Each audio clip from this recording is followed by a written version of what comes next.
Estudiantes, esto corresponde a la cápsula de insuficiencia cardíaca, que es la continuación de la introducción que vemos esta semana. Esta cápsula, ¿cierto?, va a ser trabajada la próxima semana, ¿ya? Estábamos viendo, ¿cierto?, los distintos mecanismos de sobrecarga de la función cardíaca y habíamos visto, ¿cierto?, la sobrecarga por volumen, que era principalmente asociado a la insuficiencia valvular. Pero además de esto, ¿cierto? Existen otros mecanismos de sobrecarga, que son otros mecanismos comunes, ¿cierto? Que producen daño y finalmente lleva a la insuficiencia cardíaca, como es la sobrecarga de presión.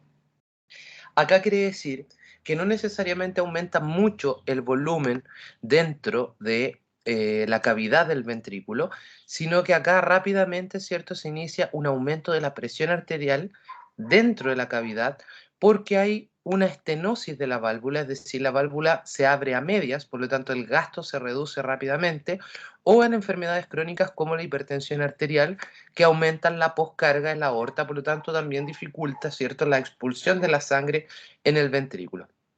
Por ende, estas dos situaciones representan, ¿cierto?, un aumento de la poscarga y aumentan la demanda de trabajo sobre el corazón. Como disminuye el gasto y por ende la nutrición a través de las coronarias del mismo corazón, se produce un déficit de ATP.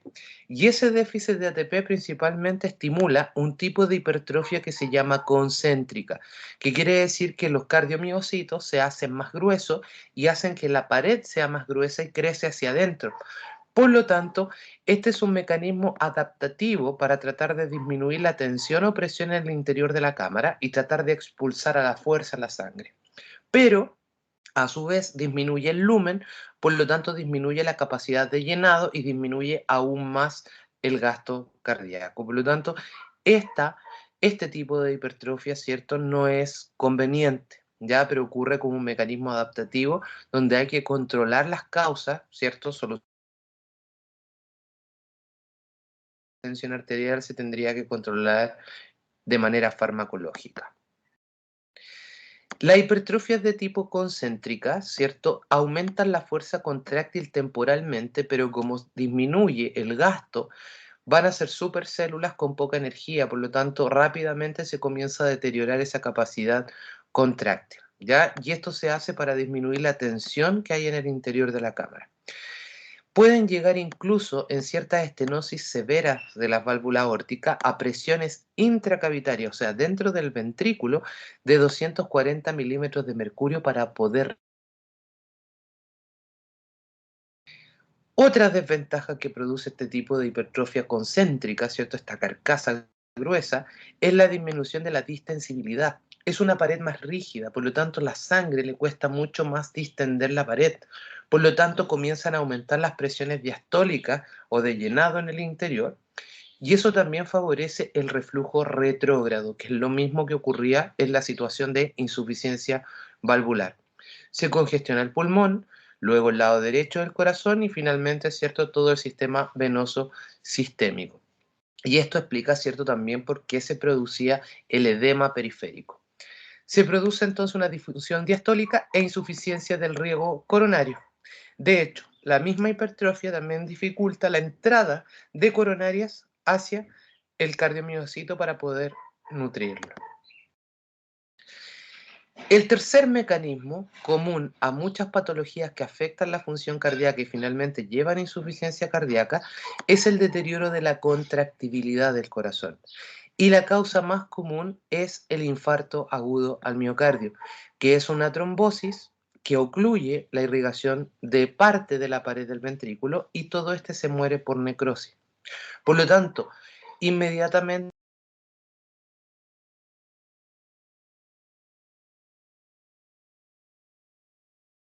hipertrofia, donde, disculpen chicos, ya, ahora sí, una caída de conexión. Entonces, se va a producir que todas las células, ¿cierto?, que todavía siguen con vida, estas células se van a comenzar a hipertrofiar por aumento de la demanda de trabajo, porque van a tratar de sustituir a aquel pedacito, ¿cierto?, de tejido que se murió en el infarto, ¿ya? Otro tipo de patologías menos comunes son patologías congénitas como las cardiomiopatías dilatadas, que son alteraciones en la arquitectura, pero es un problema congénito, genético, se nace con esto, y normalmente son los casos de niños que hay que hacerle trasplantes a temprana edad. La pared, al tener una arquitectura distinta a los cardiomiocitos, están como más separados, no se produce una contracción, ¿cierto?, eficiente para poder expulsar la sangre. ¿Qué pasa entonces? Se deteriora la capacidad contráctil del ventrículo, produce crónicamente un aumento del volumen diastólico, que quiere decir se empieza a acumular sangre en el interior ya que no puede expulsarla, comienza a aumentar el diámetro del ventrículo, al igual como en la insuficiencia valvular, generando aumento de la tensión ventricular, que eso también contribuye a que los cardiomiocitos que están hipertrofiados y compensando se empiecen a morir más rápido.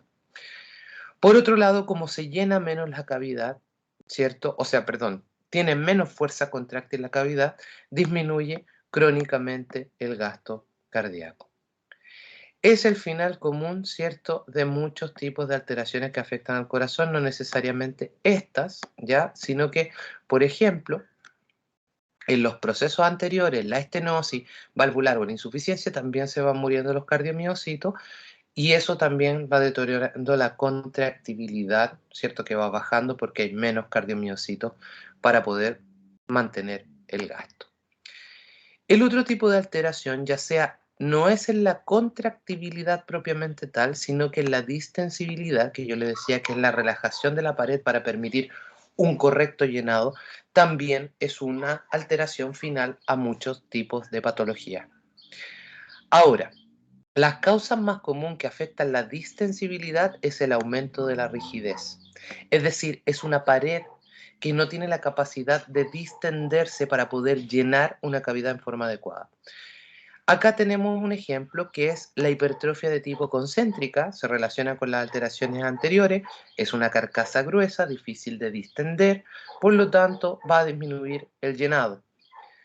Y por otro lado, la isquemia miocárdica o las enfermedades coronarias como la aterosclerosis disminuyen el aporte de sangre y oxígeno y obviamente la formación de ATP en las células. Y si hay menos ATP, disminuye la relajación de la pared. Acuérdense que la distensibilidad o relajación de la pared depende de la bomba sodio-potasio. Por ende, si baja el ATP, va a ser una pared más rígida, menos distensible. Entonces, ¿qué va a ocurrir si se distienden menos las paredes? Tiende a aumentar la presión de llenado o presión diastólica y disminuye el volumen de eyección porque obviamente la cavidad se va a estar llenando menos. Entonces, como ustedes pueden ver, tanto la alteración de la contractibilidad como de la distensibilidad me puede afectar cuánta cantidad de sangre está expulsando el corazón. Acá existen otras causas también que pueden afectar el llenado o la distensibilidad del ventrículo izquierdo, que es, por ejemplo, la estenosis mitral. La mitral es la que separa la aurícula izquierda del ventrículo izquierdo. Por lo tanto, si hay estenosis en la mitral, va a pasar menos sangre desde la aurícula izquierda al ventrículo izquierdo. Por ende, este se llena menos y obviamente va a tener menos capacidad de expandirse la cavidad para poder llenarse. Las pericarditis constrictivas, que son inflamaciones del pericardio, que es el saquito que protege al corazón, también se vuelve más rígido y esto puede externamente evitar que las cavidades se puedan expandir o llenar en forma adecuada. Y lo otro es cuando hay líquido o sangre en el espacio pericárdico que ofrece más resistencia a esta distensibilidad y tampoco se va a poder llenar bien la cavidad. Para que lo puedan entender, en esta radiografía, acá está el corazón y este es el pericardio. El pericardio normalmente tiene que estar pegadito acá, pero acá vemos, por ejemplo, un derrame pericárdico con presencia de sangre. Si hay sangre en este lugar, cuando se empiezan a llenar las cavidades, no se va a poder distender en forma adecuada porque acá ejerce resistencia, ¿ya? Como que está más apretado. Entonces va a afectar la cantidad de sangre de llenado y por ende la cantidad de sangre que se va a expulsar. Espera un poquito.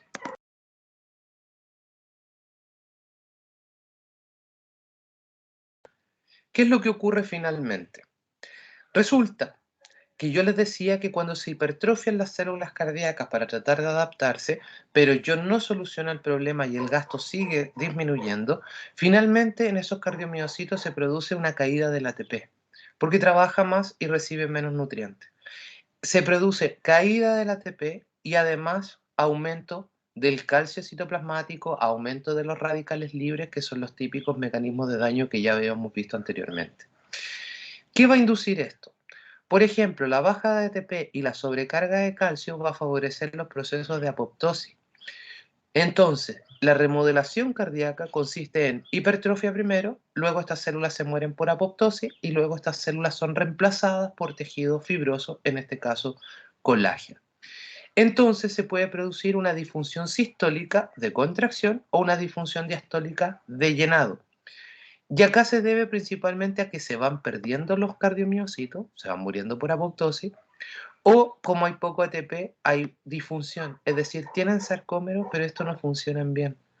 Son más lentos y tienen menos fuerza, aunque sean células más grandes y hipertrofiadas. Son como células toscas, pero inútiles, y eso también afecta o va deteriorando, ¿cierto?, el gasto cardíaco. Una vez que ocurre, ¿cierto?, la apoptosis, van a ser reemplazados por matriz extracelular como colágeno, proceso llamado fibrosis, y eso hace que la pared se vaya adelgazando y sea una pared sin capacidad contráctil, como es lo típico de los estadios terminales de la insuficiencia cardíaca. ¿Qué va a ocurrir mientras más mueren los cardiomiocitos? El retorno venoso, que puede ser el mismo de siempre, cada vez comienza a aumentar la precarga. O sea, es como en el fondo el corazón va a estar sobrecargado de volumen que está disminuyendo hacia un corazón que no es capaz de expulsar la suficiente cantidad de sangre hacia el lado izquierdo, hacia la aorta. Por lo tanto, todo el campo venoso se empieza a congestionar y esto va generando un aumento de la precarga o un aumento de la presión de llenado. Se van a generar los signos y síntomas, ¿cierto?, de congestión.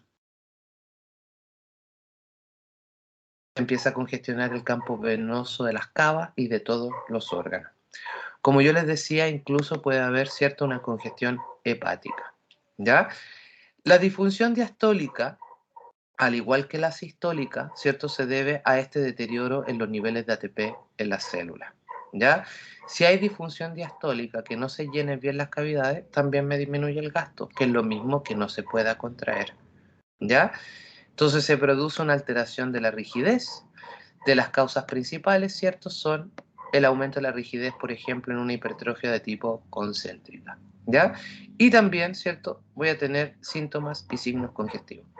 En resumen, el proceso, ¿cierto?, de hipertrofia va a acelerar la muerte de los cardiomiocitos si es que yo no soluciono el problema. Y los mismos mecanismos compensatorios que se activan contribuyen a generar más daño y acelerarlo. Puedo tener, a medida que mueren los cardiomiocitos o baja el ATP, se produce este desbalance energético, se puede producir tanto una disfunción sistólica como diastólica. Incluso pueden estar mezcladas, ¿ya? Existe un caso muy particular que se llama la insuficiencia cardíaca derecha, que es exclusiva del lado derecho. Eso también puede ocurrir, ¿ya? La principal causa de falla en el lado derecho del corazón es cuando está alterado el lado izquierdo y empieza el flujo retrógrado hacia atrás, hacia pulmón y se devuelve, ¿cierto?, hacia el ventrículo derecho. Ahora, existen situaciones donde solo va a estar comprometido el lado derecho del corazón y eso recibe el nombre de cor pulmonar. Acá el lado izquierdo está funcionando relativamente bien. ¿Por qué se llama cor pulmonar? Porque acá el problema es el pulmón. Entonces, ¿qué significa esto? Son situaciones donde aumenta la poscarga del ventrículo derecho, es decir, se congestiona la arteria pulmonar y se debe a que el pulmón o el intersticio pulmonar ofrece más resistencia al flujo de sangre, está como más apretado de lo normal. En los capilares están como más apretados y aumenta la presión hidrostática pulmonar y eso aumenta la resistencia y la presión en la arteria pulmonar. Por lo tanto, al ventrículo derecho le cuesta mucho expulsar la sangre. Este rápidamente se dilata, aumenta la presión